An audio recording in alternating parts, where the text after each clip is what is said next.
Hey guys, in this video I'm going to do a full comparison review between the Samsung Galaxy A5 versus the Samsung Galaxy A3. You can see this is the smaller version here versus the bigger version, and there's also another bigger version that will come next week. So first of all, I'm going to start off with the dimensions and everything between these two devices. So the Galaxy A3 first is a little bit thicker, 6.9mm. If you hold it like this side by side, you can't really tell it, but this is 6.9mm, this is 6.7mm, so a little bit difference there. But anyways, both are extremely equal in terms of looks wise. It looks extremely equal in terms of thickness.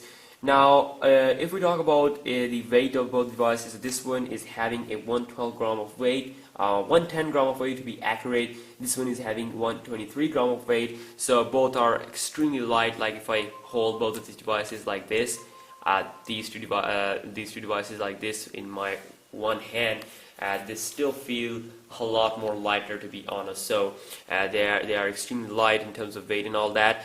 And if we talk about the body material and all that, we have the aluminum back. This is non-removable. Then we have the same placement of camera, the flash, and the speaker. And on the top we have nothing. And then on the front we have the 5-megapixel camera. On the side we have the power button, which is a little bit easier to reach, and we do have a better grip due to this metallic frame. Then on the bottom we have the 3.5mm headphone jack and the charging port and the microphone, and move to the down. And then on the side we have the volume rocker. So this is the placement of everything on these both devices, which is extremely same. So the main difference between the A3 and the A5 is that the screen on the A3 is a 4.5 inch. This is a non-HD 540 by 960 pixel resolution display, while this one here is a 5-inch screen, 720p HD, a little bit better. So both looks extremely awesome. This is Super AMOLED screen. I'm not sure if you can see through camera, but they looks incredibly awesome. And software wise, both are very fast. They both comes with the same processor, Snapdragon 410. If you want to check out my benchmark video, check out my channel right now. But anyways, this is both are having Snapdragon 410 Qualcomm, which is a 64-bit quad-core 1.2 GHz processor, Adreno 306 GPU. I've done some gaming steps. Also, you can check out my channel. So both are very fast in terms of their software usage and all that. If we go here into the settings on both devices, okay, let's go back. So if you go here into the settings on both devices, then about device, this is a running Android version 4.4.4 KitKat, just like here. Also you have the 4.4.4 KitKat. So it does come with all the neat features. They both have the ultra power saving mode, and the thing is that we don't have more quick settings like we have here. Like if we press this button, you can see we have these quick settings, but we don't have here.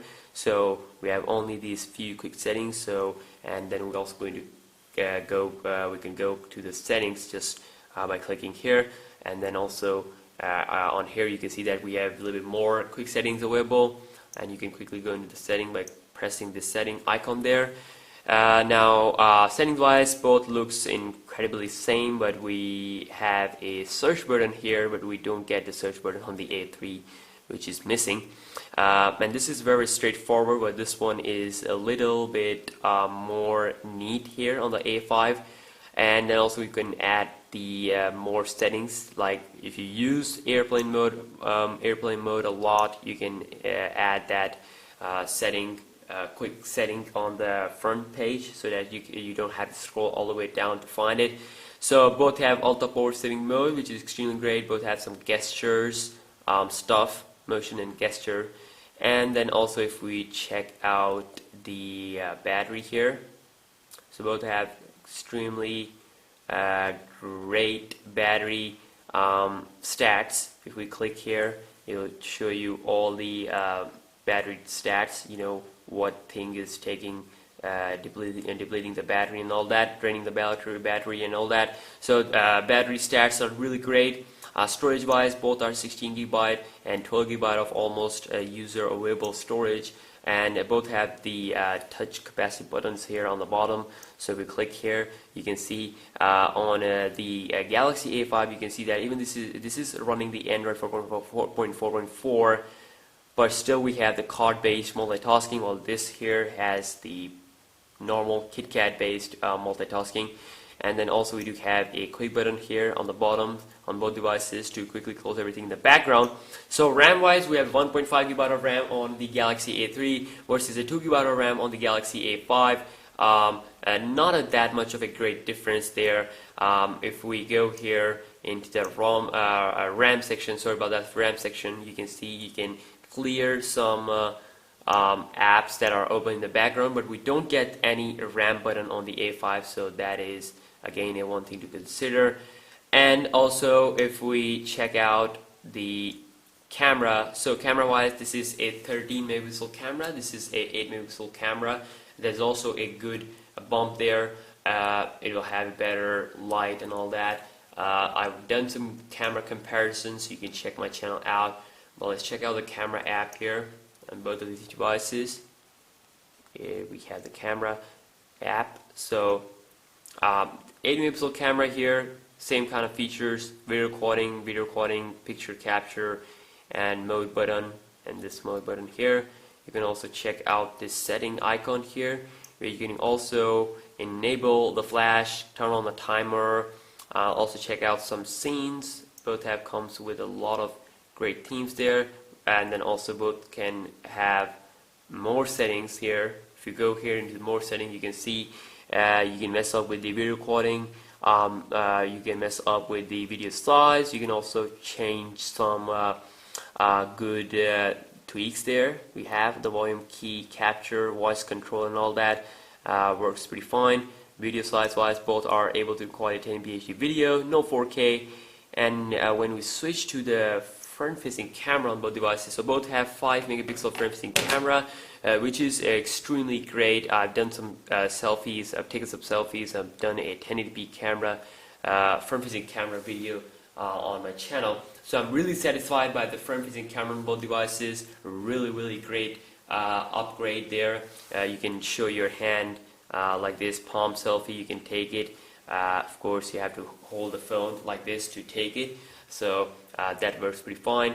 And also we do have the wide selfie mode to take selfies. If you are, a lot of people like sitting in a straight line, you can take the photo with that wide angle selfie mode, which works pretty fine. That was debuted on the Galaxy Grand Prime.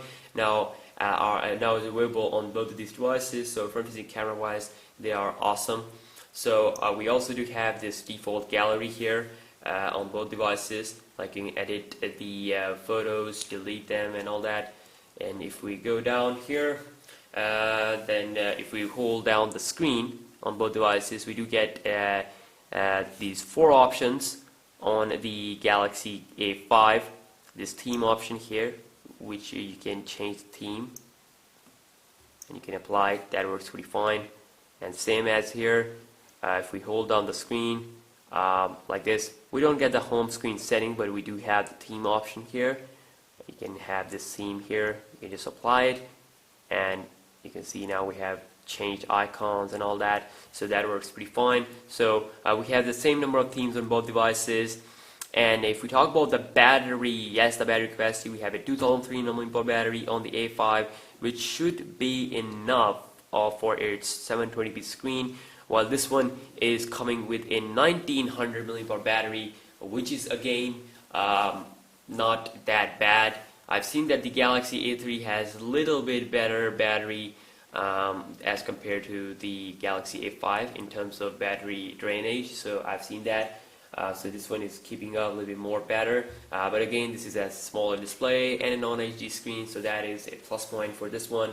So both are, all in all, both are extremely great devices to get. If you want to buy a smaller device, if you don't like a 5-inch screen, then you can buy this one. But if you want a bigger screen, 5-inch, which is really appropriate nowadays, 4.5 inch is a little bit smaller, so then this one will be the better choice. Or the A3, processor wise, both are same. RAM wise, this one has a little bit better RAM. Camera, yes, a better camera, and also it is slimmer but a little bit heavier, but not that much. So both are extremely great, and this is for those people who are on a really budget and also who don't want to have a bigger screen. But if you want to have a bigger screen, better camera, better thickness, then you can go ahead with the A5. So be sure to check out my channel for the benchmarks and some other cool stuff, and I'll see you next one. Peace out.